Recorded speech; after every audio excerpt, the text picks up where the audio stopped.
कृपासमुद्रं सुमुखं त्रिनेत्रं जटाधरं पार्वतीवामभागं सदाशिवं रुद्रमनन्तरूपं चिदम्बरेशं हृदि भावयामि।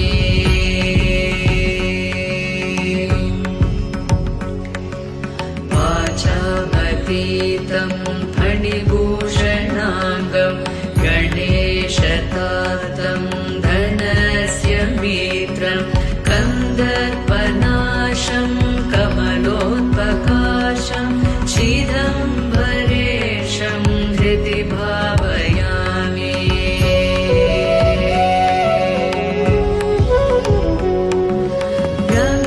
रमेशवन्द्यं व्रजदात्रिनाथं श्रीवामदेवं भवदुःखनाशं रक्षाकरं राक्षसपीडितानां